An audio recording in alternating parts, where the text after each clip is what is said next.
Ini yang saya sebut Jawa kuno, Jawa pra-Hindu.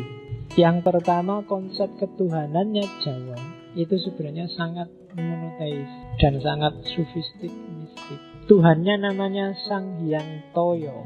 Karena Tuhannya namanya Sang Hyang Toyo, kadang-kadang agama ini disebut agama Kapitayan. Toyo itu artinya suwung. Jadi suwung itu tidak bisa dijelaskan, tidak ada apa-apanya. Bagi agama Kapitayan itu Tuhan yang tan keno kinoyo ngopo, nggak bisa dideskripsikan, nggak bisa dibayangkan, nggak bisa dipikir, nggak bisa dibanding-bandingkan. Dia adalah hampa. Jadi suwung itu hampa, awang-awang, tidak jelas, tidak dilahirkan, tidak berawal, tidak berakhir, dan seterusnya. Cuma nanti dalam perkembangannya Tuhan yang maha hampa ini, dia mempribadi, memanifestasikan diri dalam nama dan sifat. Di hadapan manusia, dia menampilkan dirinya. Karena kalau enggak, dia tidak akan dikenal.